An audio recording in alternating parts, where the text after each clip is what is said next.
A terra aqui só é ruim quando não chove no chão, mas se chover tem de tudo, fartura tem de porção.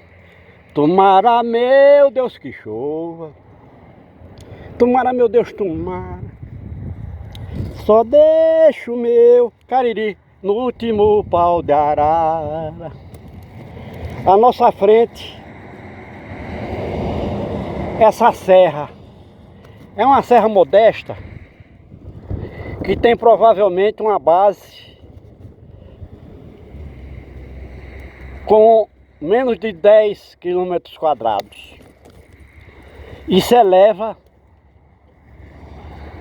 a partir da base em 130 metros. E nós estamos aqui no agreste, onde a maior parte do terreno está a 70 metros de altitude com relação ao nível do mar. Mas nós estamos aqui para provar que o que faz o Nordeste ter essa situação de penúria aqui nessa pequena parte, que seria o semiárido natural do Nordeste, é fruto da desinformação ou falsa informação. Então a gente vê aquela vegetação acinzentada,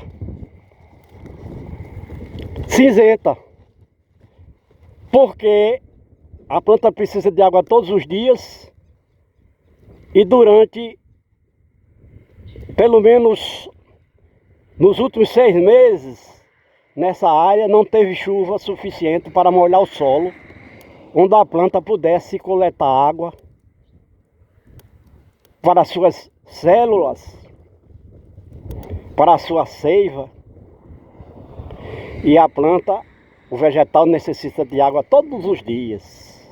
E aí, como não tem a água para ele coletar a planta, a natureza determina que a planta tem que liberar as folhas para diminuir a dependência de água. Até aí tudo bem. A gente entende que é normal. Mas se a gente trouxer aqui um cientista, um estudioso de botânica, um agrônomo, por exemplo, alguém que estuda as plantas, ele vai dizer que aquela serra é uma caatinga. Porque na literatura ambiental brasileira, que é a letra do samba do crioulo doido, caatinga é uma vegetação cinzenta. Só que a caatinga propriamente dita, que é aquela que tem a ver com o idioma, a língua dos índios tapuias, da linhagem Geis, que existiu aqui no Nordeste, significa clareira. E só existe no sertão, e nós estamos no agreste. E aquela mesma vegetação que nós estamos vendo ali, de grande porte, plantas como aroeira, catingueira, mororó, feijão bravo, ipê, umburana, angico, mais de 700 espécies de árvores e arbustos existiam aqui, onde a gente vê que até o capim está morrendo. Porque isso aqui é uma área de cerrado. E quando alguém chama isso aqui de caatinga, nem sei se o doutor ia chamar isso aqui de caatinga, porque nem planta tem. Está tudo morto. Mas ele chama aquela serra com a cobertura vegetal de 6.000 metros cúbicos de massa vegetal por hectare. Ele chama nesse momento de caatinga. Mas se ele chegar aqui na época da chuva, ele não tem capacidade, condições de entrar lá, naquela mata. Tal é a densidade de plantas. E a gente sabe que caatinga significa clareira sem plantas, que só acontece lá no sertão, que não é aqui, com até 2.000 quilômetros quadrados, digo, 2.000 metros quadrados, sem nenhuma planta nativa, nenhuma planta perene. Então, se ele olhar aqui para esse chão, aqui sem nenhuma planta, a nível de árvore e arbusto, será que ele vai chamar de caatinga? Não nos surpreende, porque a gente vê na internet as pessoas falando caatinga, e não é caatinga, onde eles mostram cerrado destruído, como é aqui. Por que aquela vegetação foi poupada, não entrou no machado, na foice, no fogo nordestino? Porque você não consegue fazer agricultura ali naquela serra. O terreno é absolutamente íngreme. O homem teria que ficar amarrado numa corda pela cintura para poder trabalhar com enxada lá. Essa foi uma das causas. A outra é que ele é recheado de lajedos emergentes, pedras. É a rocha matriz que aflora na superfície da terra. E é cinzenta. A pedra é cinzenta. É uma das características que faz com que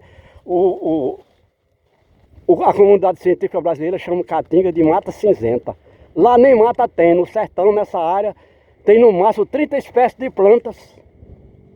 Enquanto que ali no cerrado, naquela serra tem 700 espécies de plantas de árvore e arbusto.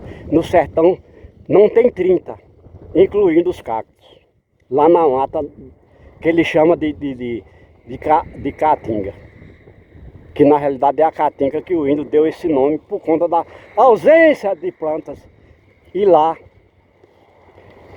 a caatinga é semiárido natural porque não tem solo.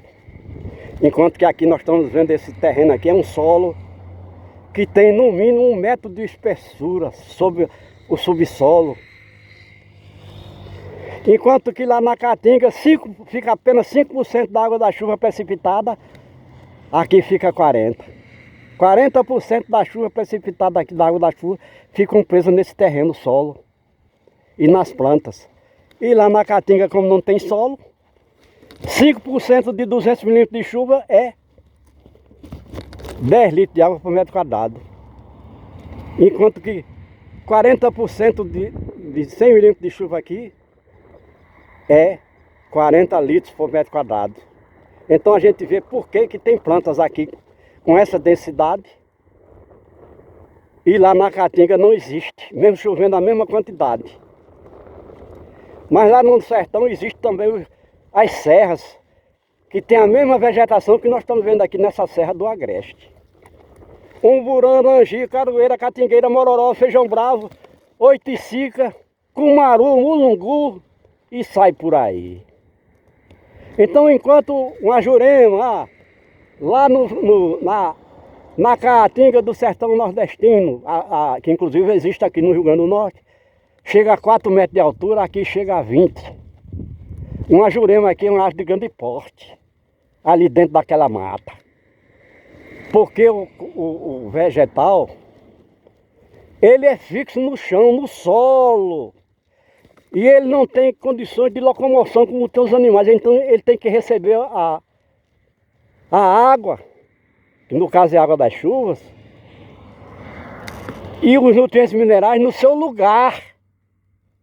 E se lá no sertão a água vai embora, lá na caatinga, 5% apenas da água que é precipitada fica lá, significa que não dá para criar vida, como cria-se aqui. Então mesmo chovendo a mesma quantidade, nós não podemos afirmar se isso está acontecendo esse ano, se lá choveu tanto quanto aqui, porque nós fizemos um levantamento no instituto que controla a água no Rio Grande do Norte, e nós chegamos à conclusão, lá está escrito, registrado, que na zona de Natal, que é a zona da mata, que está na Mata Atlântica, recebeu 1.800 milímetros de chuva ao ano, desse ano de 2025. Enquanto que no sertão do Rio Grande do Norte, que não é aqui, aqui é Agreste, tem área que recebeu menos de 400 milímetros de chuva esse ano. Talvez 1/4 do que choveu em Natal. Só que Natal é prédios, é asfalto, lá não se planta. E no sertão é onde se planta, o homem vive do que planta e do que colhe. Ou vive do que planta e do que colhe, ou vai ter que depender dos programas paternalistas do governo que tenta manter o homem lá preso, dando esmola. Seu doutor, uma esmola ao homem, que é são, se não mata de vergonha, mas vicia o cidadão.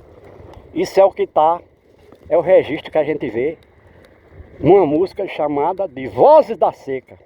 Então aqui poderia o homem cantar hoje Vozes da Seca aqui, e chegar um doutor aqui, uma pessoa formada em qualquer coisa, e dizer que ali está uma caatinga. É falsa informação.